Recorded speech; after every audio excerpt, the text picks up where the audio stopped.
السلام علیکم دوستو حج پہ جانے سے پہلے عمران ریاض خان کو گرفتار کر لیا گیا۔ دوستو، عمران ریاض خان کی گرفتاری پر اوریہ مقبول جان کے کیا جذبات اور احساسات تھے، آج ہم جانیں گے اوریہ مقبول جان سے۔ آئیے دیکھتے ہیں۔ نحمدہ و نصلی علی رسول الکریم۔ بسم اللہ الرحمن الرحیم۔ رب اشرح لی صدری ویسر لی امری واحلل عقدۃ من لسانی یفقہوا قولی۔ صدق اللہ العظیم۔ معزز خواتین و حضرات، سب سے پہلے سورہ حج کی ان آیات کی تلاوت سنیے اور پھر اس کے بعد جو کچھ اس وقت پاکستان میں ہو رہا ہے اس پر ہم تبصرہ کرتے ہیں، تاکہ ہم اس مذہبی قسم کی گفتگو جو ہے، جو اس وقت پاکستان کے اندر ایک طوفان کی طرح پھیلی ہوئی ہے اور جس کے اندر جس کے منہ میں جو چیز آتی ہے بولتا چلا جاتا ہے، یہ ذرا اس کی آیات تو اس کو سنیے گا۔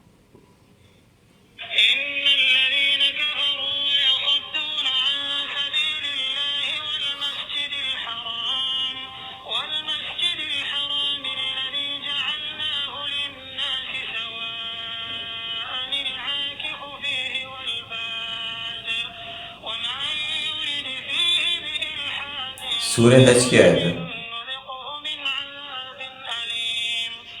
یہ آیات آپ نے تلاوت کی، میں اس کا ترجمہ آپ کے سامنے رکھتا ہوں۔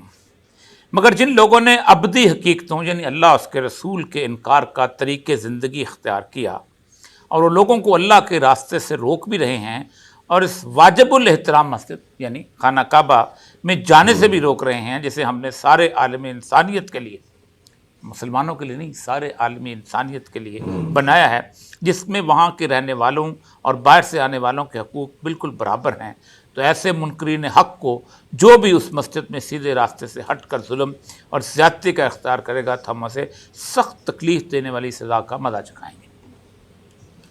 معزز خواتین و حضرات، عمران ریاض کو حالت احرام میں وہاں جانے سے روکا گیا اور اس کے لیے بے شمار بہانے تلاش کیے گئے۔ اس شخص نے مختلف جگہوں پہ اپیلیں کی، عدالتوں کے اندر گیا، عدالت نے اس سے ایک ضمانت لی، اس سے کہیں گنا بڑی ضمانت جو کہ نواز شریف صاحب سے لی گئی تھی، جو کہ ایک 50 روپے کے اسٹامپ کے اوپر تھی۔ اس سے 8 جولائی کو پیش ہونے کے لیے باقاعدہ ضمانت جو تھی وہ لی گئی، جو کہ فرضی ضمانت ہوتی، اور پھر اس کے بعد کہا کہ اب آپ کو جانے کی اجازت ہے۔ میں اس سے پہلے کی کارروائی کے اندر نہیں آتا۔ وہ حالت احرام میں اپنے بیوی بچوں کے ساتھ روانہ ہوا اور اس کے خلاف ایک پراپرٹی ڈیلر والی ایک مختلف قسم کی ایک FIR نکالی گئی اور اس FIR کے تحت اس کو گرفتار کیا گیا، تاکہ بنیادی مقصد یہ تھا کہ یہ حج کے لیے روانہ نہ ہو سکے۔ یار لوگوں نے بہت خوبصورت باتیں دیکھیں جی، اس کو تو اللہ کی طرف سے اجازت ہی نہیں تھی اس لیے نہیں جا سکا۔ شرم آنی چاہیے اس طرح کی گفتگو۔ بالکل مسلمانوں کو بیت اللہ کا حج روکنے کے لیے سب سے پہلے کفار نے حدیبیہ کے مقام پر آپ کا قافلہ روکا تھا، جس میں سید الانبیاء صلی اللہ علیہ وآلہ وسلم، حضرت ابوبکر صدیق، حضرت عمر فاروق، حضرت عثمان غنی، حضرت علی المرتضیٰ تک سب شریک تھے، جس میں حضرت عثمان کو قاصد بنا کر بھیجا گیا۔ آپ حالت احرام میں تھے۔ آپ کو پتہ ہے کہ صلح حدیبیہ کے بعد جب مسلمان ذرا سا رنج میں تھے تو آپ جو تھے آپ نے حکم دیا کہ آپ اپنے قربانی کے جانور ذبح کرتے ہیں اور احرام کھول دیں، ہم اگلے سال آئیں گے۔ تو کوئی نہیں کھول رہا تھا۔ آپ رنج میں جب اندر داخل ہوئے تو آپ کی زوجہ ہماری ماں ام سلمہ نے کہا تھا آپ خود اپنا قربانی کا بکرا ذبح کریں، بال کٹوائیں، لوگ خود بخود آپ کو دیکھ کے کھول دیں گے۔ تو کیا اللہ اس کے رسول کو بھی کوئی اس کو اللہ روک رہا تھا؟ اللہ اس کے رسول، اللہ کے رسول کو اللہ روک رہا تھا؟ پھر دوسرا اہم واقعہ مسلمانوں کی تاریخ کا سب سے اہم واقعہ ہے، جب یزید نے اپنی بیعت لینی شروع کی تو حضرت امام حسین پر مدینہ تنگ ہو گیا، کیونکہ وہاں پر وہ جو حاکم تھا مروان بن حکم، وہ چاہتا تھا کہ آپ سے بیعت لی جائے، اور حضرت عبداللہ بن عباس اور دوسرے لوگ عبد الرحمن بن ابی بکر تھے، عبداللہ بن ابی بکر، ان کو اور بہت سارے لوگوں کو انہوں نے کہا کہ عبداللہ بن زبیر کو کہا۔ تو حضرت امام حسین جو تھے وہ کوفے والوں کی اس کے بلانے کے اوپر کوفہ کی طرف روانہ ہوئے، تو آپ نے سوچا کہ میں حج ادا کروں۔ آپ سوچیں کہ وہ حج ادا نہیں کر سکے کیونکہ یزید نے خوف پیدا کر دیا تھا، اور وہ وہاں سے مسجد سے نکل کے کوفے کی طرف روانہ ہوئے، جہاں کربلا میں آپ کی المناک شہادت ہوئی۔ تو کیا سیدنا امام حسین کو بھی روکا گیا؟ یہ آیت کہتی ہے کہ جو روکے گا اللہ اس کے لیے بدترین اور دردناک عذاب کرتا ہے۔ میں اس وقت سوچتا ہوں کہ ہم کس حد تک گر جاتے ہیں کہ ہم آپ بہانے یہ وہاں سے وہاں بھاگ جائے گا، اور پھر وہ لوگ کہ جن لوگوں نے خود زندگی بھر جو ہے اس طرح کی گزاری۔ اور ایک ساتھ آج محسن نقوی صاحب نے ایک اور آرڈر نکال دیا ہے، اور وہ آرڈر یہ ہے کہ جو لوگ پاکستان سے بھاگ کے وہاں جاتے ہیں، ظاہر بات ہے پاکستان کی میجورٹی جو ہے وہ مختلف قسم کے اسائلمس لے کے جاتی ہے، بے شمار لوگ۔ میں اس مسئلے میں کسی کی وکالت نہیں کرنا چاہتا اس وقت، پیپلز پارٹی کے زمانے میں لاتعداد لوگوں نے وکالت کی، اس کے اسائلم لی تھی، بے شمار مختلف کے ایف آئی آر بنا کے یہ دیا تھا، کیونکہ وہ ان کو اسائلم، اور دنیا میں اسائلم کا ایک قانون ہے، پوری دنیا میں لوگ اسائلم لیتے ہیں۔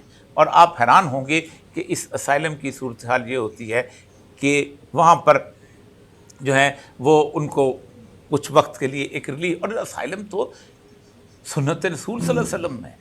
آپ نے پہلے حبشہ میں لوگوں کو بھیجا، پھر خود ہجرت کے لیے مدینہ تشریف لے کے گئے، اور آپ کو مدینہ کے لوگوں نے جس ورفتگی کے ساتھ پناہ دی، لیکن تصور ظاہر بات ہم نے بنا لیا گیا ہے کہ نہیں ایسا نہیں۔ اور وہ نواز شریف جو خود جس کو جہاز 20 سوٹ کیسوں کے ساتھ لے کے گیا تھا، اور جس نے خانہ کعبہ کے اندر 10 سال کے قریب ہی ان کا گھر ہوتا تھا، اور پھر اس کے بعد باقی سرور پیلس میں جدہ میں رہتے تھے۔ آپ سوچیں کہ 10 سال کا وعدہ کیا تھا، وہ خانہ کعبہ میں بیٹھ کے بولتے تھے نہیں میں نے 5 سال کا وعدہ کیا۔ وہ بے نظیر، وہ پیپل پارٹی کے لوگ جو کہ بے شمار وہ اسائلم میں۔ اصل مسئلہ بنایا تو پر اس ملک میں یہ آ چکا ہے کہ ہم اس وقت پاکستان میں ہر ادارے کی توہین کرنا چاہتے ہیں۔ ہم نے ہائی کورٹ کے حکم نامے کو ہوا میں اڑانا تھا، ہم نے اڑا دیا، لیکن اس کا نتیجہ جو نکلے گا اس سے لوگ ناآشنا ہیں۔ اس کا نتیجہ عوام کی اس بددلی میں نکلتا ہے، عوام کا لوگوں پہ اعتماد ختم ہو جاتا ہے، اور یہ آپ کرتے جائیں گے۔ آج 1 کو روکا، 2 کو روکا، 5 کو روکا، 10 کو روکا، لیکن کیا آپ سمجھتے ہیں کہ کیا آپ اس طرح آپ کے خلاف اٹھا ہوا جو نفرت کا طوفان ہے اس کو ختم کرنے؟ وہ بڑھتا جائے گا۔ یہ آپ کو کس نے کہا ہے کہ ایسا نہیں ہوگا؟ ابھی مال ٹاؤن کے کچہری میں اس عثمان ریاض کو پیش کیا گیا تھا، وہ وہاں بیٹھا ہوا تھا، اس کے حوصلے بلند ہیں، سب کچھ ہیں، حوصلے بلند ہی ہوتے ہیں ایسے شخصوں کے، ایسے افراد کے۔ دنیا میں یہ دستور ہے کہ حوصلے ہمیشہ ان لوگوں کے بلند ہوتے ہیں جو مقابلہ کر رہے ہوتے ہیں، اور حوصلے ہمیشہ ان لوگوں کے گرتے ہیں جو سرکار کے اور اس میں بیٹھے ہوتے ہیں۔ تو ایک نہ ایک دن انہوں نے اس دنیا کے بازار سے اپنا بوریا بستر لپیٹنا ہوتا ہے۔ کوئی زندگی میں لپیٹ لیتا ہے، کوئی موت کے آنے پہ لپیٹ لیتا ہے، لیکن ذلت و رسوائی ان کا مقدر ضرور ہو جاتی ہے۔ بہرحال صرف کہنے کا مقصد یہاں پر تھا کہ جب بھی کچھ گفتگو کریں، پاکستان سے اگر آپ نے عذاب کو دور کرنا ہے تو مذہب کا تمسخر کرنا ہے۔ بالکل، یہ بڑی خوفناک بات ہے۔ وآخر دعوانا الحمد للہ۔ تو دوستو یہ تھے پاکستان کے مشہور ترین اسکالر اوریہ مقبول جان، اور دوستو یہ تھے ان کے جذبات اور احساسات عمران ریاض خان کی گرفتاری پر۔ دوستو ایک اور نئی ریئیکشن ویڈیو کے ساتھ انشاءاللہ جلد حاضر ہوں گے، جب تک کے لیے اجازت دیجیے، اللہ حافظ۔